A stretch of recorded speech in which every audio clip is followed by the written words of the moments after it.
俄联合军演在即，美国防长却采集刹车，对华释放友好信号，这是要认怂了吗？众所周知，美国一直将俄罗斯和中国视为其霸权主义的主要挑战者，所以为了维护霸主地位，美国开始拉拢盟友们来对中俄进行遏制打压。但是让美国没想到的是，在打压的过程中，却无意促成了中俄之间密切的合作关系。对此，有美国学者声称，如果中俄联手抗美的话，那将会让美国陷入噩梦。而如今，美国担心的事情正在发生，有迹象表明，中俄已经在各个领域加强了合作交流，其中也包括了军事方面。根据俄罗斯东部军区新闻处发布的消息显示，俄军东部军区摩托化步兵团在近日已经从外贝加尔抵达了中国，正在为参加中国举行的西部协作2021联合战略演习做准备。据知情人士透露称，针对中俄的这场联合军演，其实早在今年6月底的时候，双方就曾举行了会谈。在谈判期间，俄中代表们商定了将派出俄罗斯武装力量部队，包括摩托化步兵旅、战役战术航空部队以及陆军航空兵混合编队抵达中国和举行演习的计划。如果没有特殊情况发生，本次中俄西部协作2021联合军演将于8月9号至8月14号在中国宁夏回族自治区解放军的某个靶场举行。届时，中俄两国军队将按照计划对演习区域进行侦察，以及开展有针对性的联合训练。对此，有军事专家认为，在拜登政府频繁对中俄施压的背景下，中俄也大搞联合演习，就是要震慑一下以美国为首的西方国家，借此来灭一灭他们的嚣张气焰。值得一提的是，就在中俄联合军演即将拉开序幕的时候，正在东南亚访问的美国国防部长奥斯汀就中美关系做出了最新表态。据美国有线电视新闻网报道称，奥斯汀在访问新加坡接受媒体采访时表示，美国不寻求与中国发生军事冲突，而是致力于与中国建立稳定的建设性的关系。这一表态与之前叫嚣要与盟友共同反华的嚣张气焰完全不同。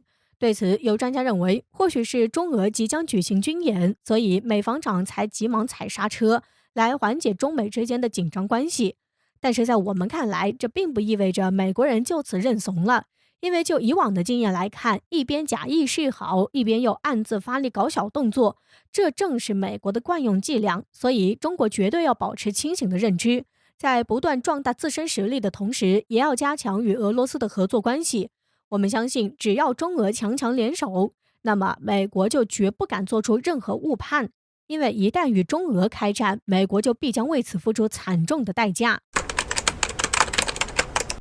美高官承认涉台步兵惨败，并扬言要改变对华战略。为何说这或许给中国敲响了警钟？近日，在中美高层天津会谈期间，我国外交部副部长谢锋在双方会谈时直接开门见山地指出，中美关系之所以陷入现在这种僵局，根本原因完全在于美国的某些政客们为了一己私利，把中国当作假想敌来对待。而最近一位美国高官的举动，就恰好佐证了中方的这种说法。据美国动力网站报道称，美国参谋首长联席会议副主席海顿在近日出席国防工业协会的某场仪式上表示，由于在模拟为台海开战的多种情节兵推惨败之后，美国将打算改变对华的作战策略和指引美军作战数十年的纲领。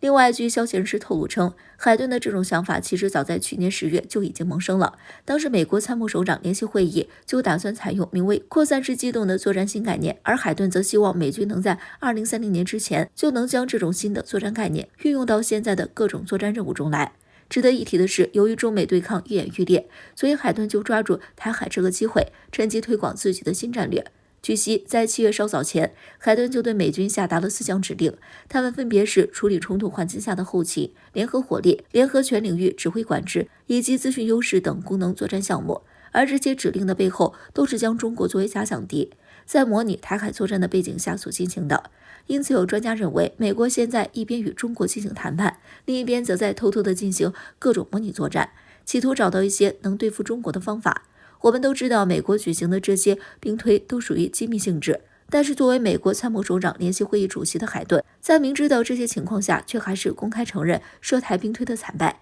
这或许给中国敲响了警钟。因为这足以说明，美国虽然表面上奉行战略模糊政策，其实在干涉台海问题上，他们一直都没有打算放弃，而且就算是兵推惨败，他们也要变换策略来与中国对抗到底。因此，我们必须要清晰地认识到，美国已经瞄准了中国，而且还打算扣动扳机了。所以在这种情况下，中国或许就只剩下主动出击这一条路了。只有我们瞄准敌人，先行开枪，那才能让觊觎我国领土主权的豺狼们有所忌惮。或许这一次中方给美划红线的行为，就已经证明了中国正在这样做了。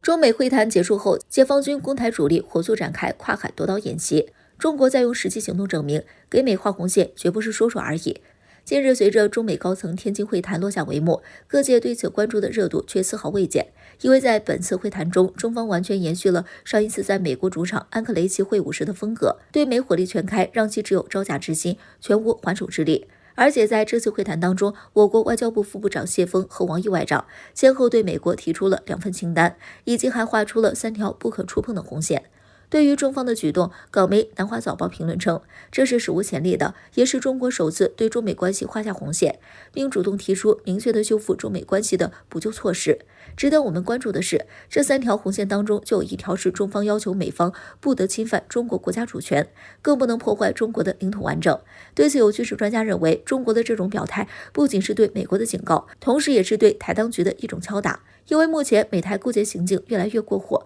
所以中国必须要公开表明我们的态度以及底线，好让美台知道中国想要维护领土完整的决心是绝对不可动摇的。当然，仅凭嘴上说说是远远不够的，所以在中美会谈结束后不久，就有消息传出，解放军攻台主力第73集团军在东南沿海地区展开了跨海夺岛演习。对此，台媒《自由时报》又开始炒作，称这次演习疑似解放军是剑指台湾，想要在台海动真格了。我们都知道，跨海夺岛演习是一种针对性非常强的演练，台媒对此炒作也是可以理解的，毕竟攻台主力做出这样的举动，岛内分裂势力感到慌张也在情理之中。不过在分析看来，解放军此次演习恰好在中美会谈结束后，中方刚说完狠话，并向美划出红线，这种目标指向就相当明确了，那就是中国在用实际行动证明，给美划红线绝对不是说说而已。至此我们可以看到，中国对美国的态度真的开始变了，变得越来越自信，也越来越强硬了。也许是以往美国的咄咄逼人，屡次对华进行打压和遏制，让东方巨龙忍无可忍，并开始觉醒。正如外媒所说的那样，中国已经失去了耐心，我们对美国释放的善意已经足够多了，现在是我们开始反击的时候了。给美划出红线，就是为了让他们明白，中国人绝对不是好惹的。如果之后还有触犯底线的行为，那解放军必定不会轻视。